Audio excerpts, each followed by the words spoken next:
Hey YouTube, this is Ian with Big Rock Outdoors and Moto. What we're going to do today is just a quick update on how the 500 EXC is working out for me.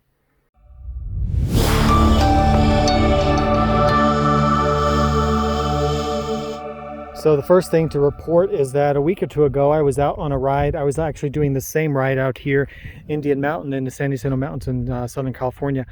And the bike broke down and I couldn't get it restarted. I was actually on the highway heading back to my house and the bike was acting like it couldn't get any fuel.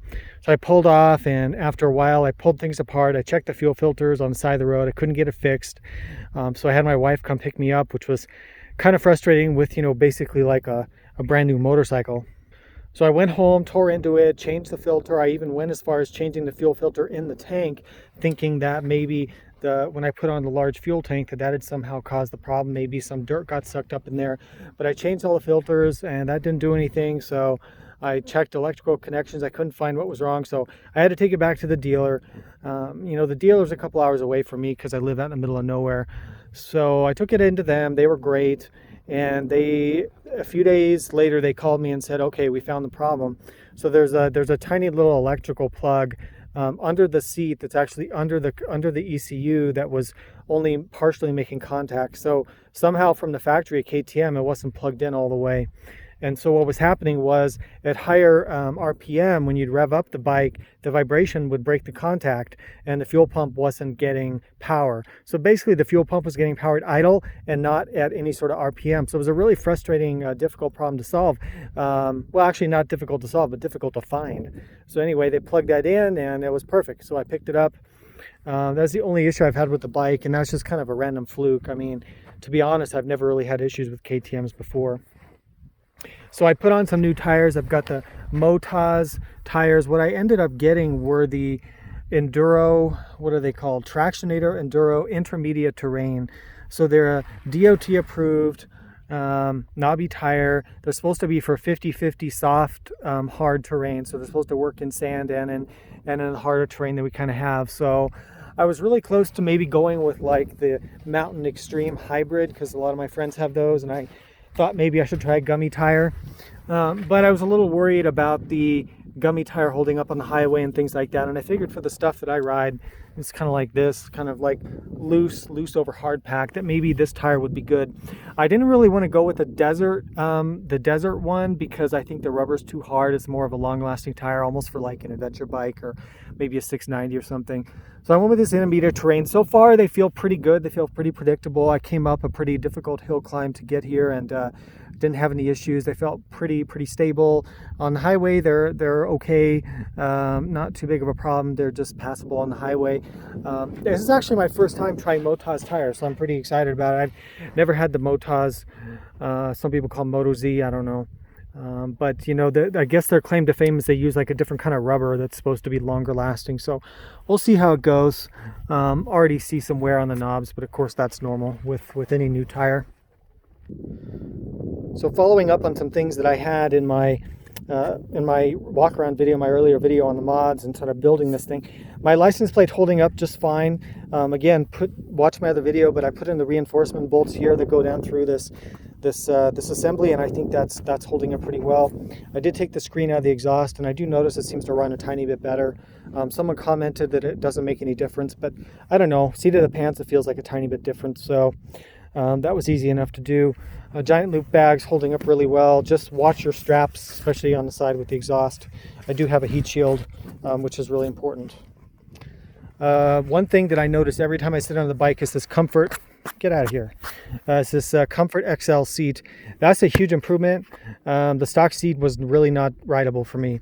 So you can see how nice and wide this XL seat is. It's really comfortable for a dual sport bike, almost as comfortable as a lot of adventure bikes. The 4-gallon tank's working out really well. The mirror, I love the adventure mirror. The Tusk handguards and the flex bars are working awesome. This thing just rides like a dream, just rides like a cloud, and those flex bars take out so much impact from your upper body.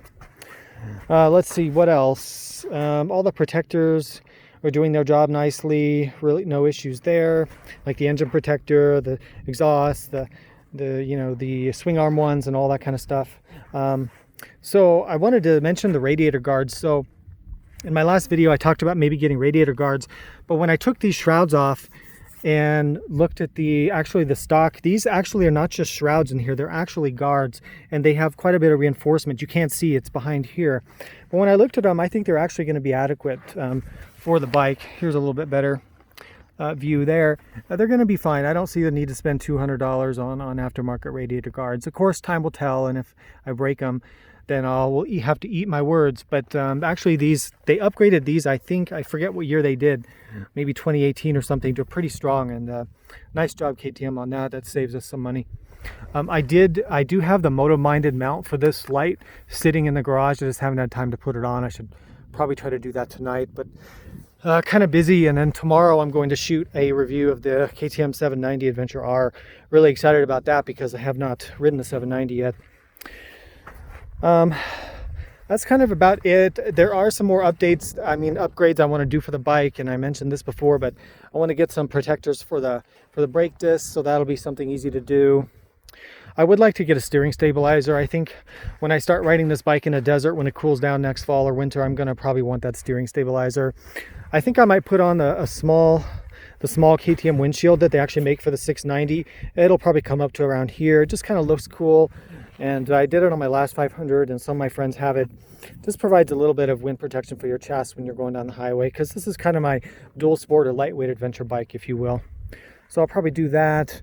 A few other things, but I'm almost done. I don't have a lot much else to do to it. The suspension, I still say that the suspension is great. It's good enough for me. I don't race. I don't ride super aggressive, and I don't weigh too much. I'm around 180. So, the suspension works good for me. They did improve it for 2020, and you can go find the details on that.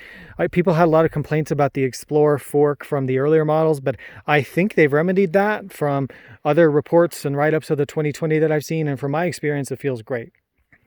In terms of how the bike's running and the fueling and the fuel mileage, I'm getting 60 miles a gallon. I have not done any power mods, so the exhaust is stock except for taking that screen out. I haven't done anything with the intake. I haven't done any sort of ECU or anything. I feel like there's so much hype about all that stuff with these EXCs, and I think that was because the bikes, especially between 2017 or 2019, ran really pretty crappy, and they stalled out and flamed out. But the 2020s don't do that. They don't have that problem. They don't have massive amounts of power from some of the dyno charts that I've seen, but it runs really smooth and gets great mileage and really good low end RPM fueling. So I'm kind of hesitant to mess with it. It's fast enough to get me killed, so we'll see how it goes. Maybe once I start riding it in the desert, then I'll want to do those mods. But it's like $600 to do the kit from the popular website that everyone goes to, the best dual sport bikes. So I don't know. We'll see. I don't really want to ruin my great fuel mileage or anything, and I don't really need more power, so we'll see how that goes. That's kind of it. Please give this video a thumbs up if it was helpful. Please subscribe if you haven't already. Like I said, I'm doing more adventure bike reviews coming up and a lot more videos. So until next time, ride safe. See you soon.